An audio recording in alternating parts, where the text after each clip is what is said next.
स्वामी जी देखिए, वजह चाहे जो भी हो, सबसे बड़ी परेशानी आजकल नजर का धुंधला हो जाना है। त्राटक तो आपने दिखाया कि त्राटक वहां पर बैठे लोग कर रहे हैं, तो साथ ही साथ योगाभ्यास कौन कौन से किए जा सकते हैं जिससे बढ़ती उम्र में आंखों की रोशनी जो है वो मेंटेन रहे।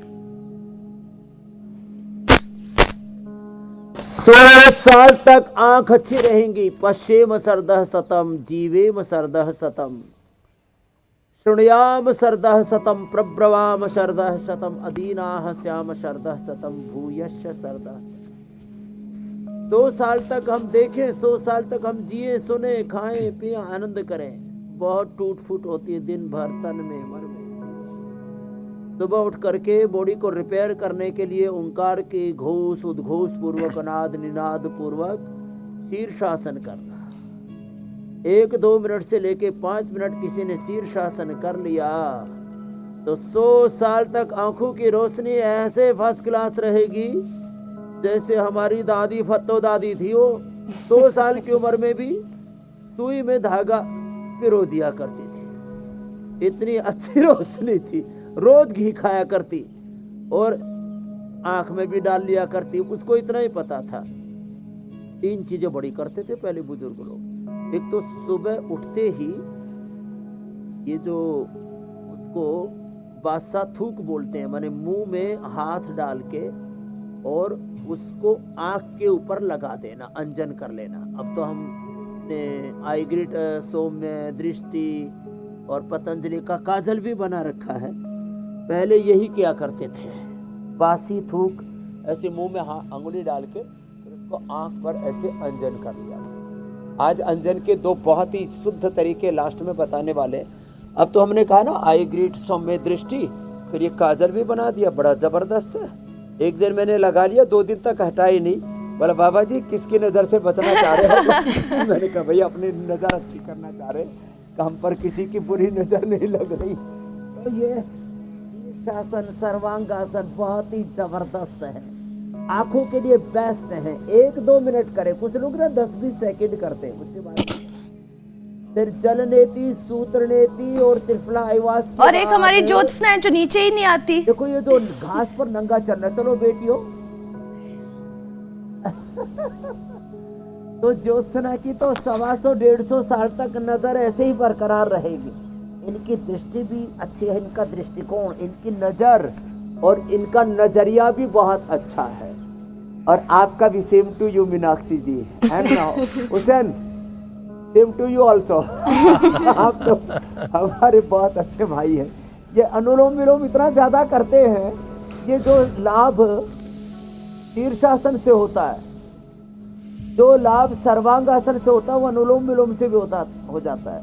तो हमारे हुसैन भाई तो ये करते रहते हैं, बैठे बैठे अनुलोम विलोम, कोई भी कर सकता है ना ये, उससे भी नज़र बहुत अच्छी हो जाती है। तो आज हमने शुरू में अक्षी तर्पण बताया, जल नेति सूत्र नेति बताई। ये सप्ताह में 1 बार भी कर लें, अक्षी तर्पण तो महीने में 1 बार कर लें।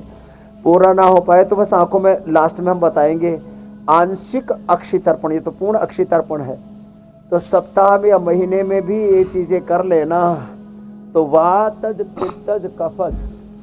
अब देखो वात के कारण से तो मैंने कहा नस्य करो ज्योतिषमती अणु तेल से,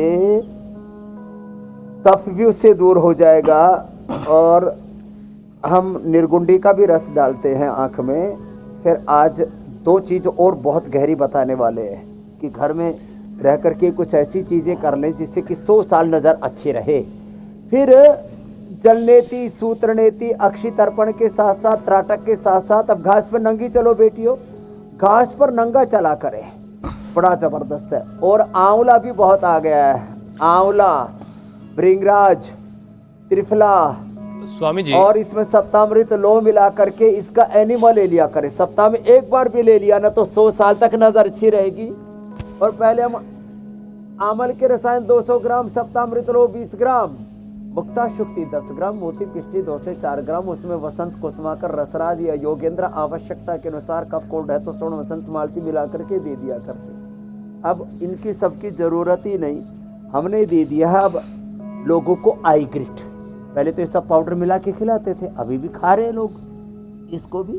और आईग्रिड 2-2 सुबह दोपहर शाम 3 बार दे देते हैं। और ये आंवला की, त्रिफला की बस्ती एनिमा, हमने 90% तक, 99% तक जिनकी आंखों की रोशनी चली गई थी, मैकुलर डिजनरेशन हो गया था, किसी को कैटरेक्ट, किसी स्वामी को जी, ग्लूकोमा, किसी को डिप्लोपिया, किसी को मायोपिया, आंखों पर चश्मा, नजर की कमजोरी, ये सब इससे दूर होती है। एक्यूप्रेशर और बताएंगे जी मेरे भाई। स्वामी जी योगाभ्यास करते करते अब कुछ और चीज़ों को शामिल करते हैं। देखिए, इंसानों ने स्वामी जी रोशनी का इजाद किया, इलेक्ट्रिक के जरिए रोशनी का इजाद किया ताकि इंसान देख सके रात के वक्त भी, लेकिन बाद में यही रोशनी अब आंखों को नुकसान पहुंचा रही है। देखिए, स्टडी ये बता रही स्वामी जी कि एलईडी की जो लाइट्स होती हैं या फिर एलईडी गैजेट्स से निकलने वाली ब्लू रोशनी जो होती है, नीले रंग की रोशनी, वो आंखों की रेटिना को डैमेज कर रही है। अब इन चीज़ों का इस्तेमाल तो आजकल बहुत ज़्यादा हो रहा है, इनसे बचना भी मुश्किल हो गया है। तो आंखों की जो रेटिना है उसका ख्याल कैसे रखें, उसको इस ब्लू रोशनी से कैसे बचाया जाए?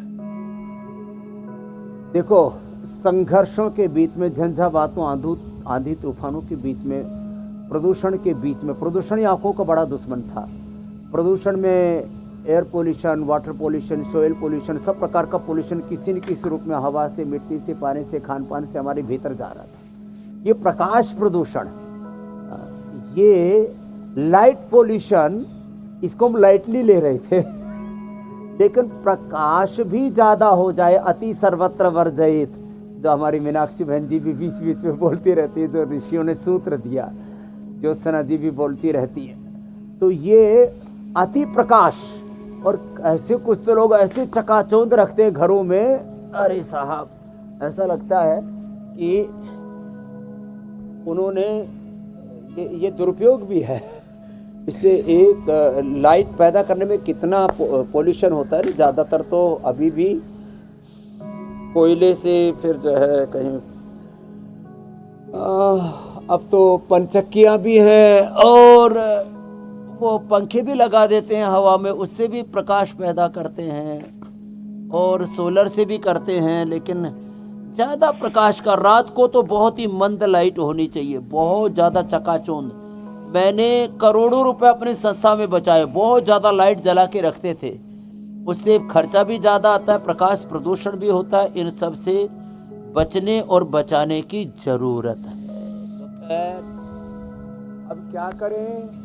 तो आप, एक तो मैंने कहा वात पित्त कफ त्रिदोषों से का नियंत्रित करें, रोशनी का इस्तेमाल कम करें, गैजेट्स का इस्तेमाल कम करें। हम भी तो इतनी बड़ी संस्था चला रहे हैं, इतनी बड़ी संस्था क्या, हमने ये दायित्व ले रखा है कि हम पूरी दुनिया के लोगों को रोग मुक्त करेंगे, नशा मुक्त करेंगे, हिंसा मुक्त करेंगे। लोगों के जीवन में बहुत विकार, अंधकार आ गए हैं, अंदर के अंधेरे मिटाएंगे और बाहर के उजियारे भी लाएंगे। और ज़्यादा उजियारे में, ज़्यादा रोशनी में एलईडी की लाइट, फिर मोबाइल की, ये सब जो लाइट्स है ना, इनका ओवर एक्सपोजर, फिर तो अब तो रेडिएशन, फिर अलग अलग प्रकार का पोल्यूशन। और मैंने कहा उस पोल्यूशन में जो हवा के बहुत ही प्रदूषित कण जो हमारी आंखों पर असर डाल रहे थे, चमड़ी पर, उसमें सबसे बुरा हो गया है अब प्रकाश प्रदूषण।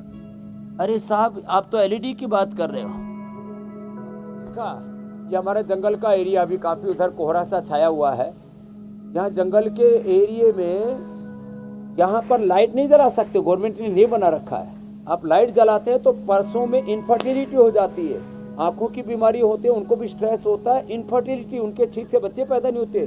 बहुत ज़्यादा रोशनियों पर बहुत सूक्ष्म जीव, छोटी छोटी चिड़िया आदि मर जाती है, इतना बुरा हाल होता है।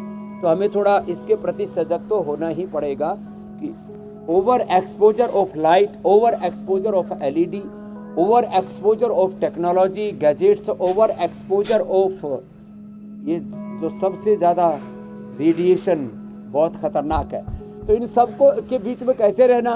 तो इन सब के बीच में आप योग पूर्वक रहे, युक्ति पूर्वक रहे, तो योग करते रहेंगे तो ये सारे रेटिना सुरक्षित रहेगी। इंडिया टीवी हर वक्त हर जगह डाउनलोड करने के लिए सर्च करें India TV news Google play store या ऐप स्टोर पर।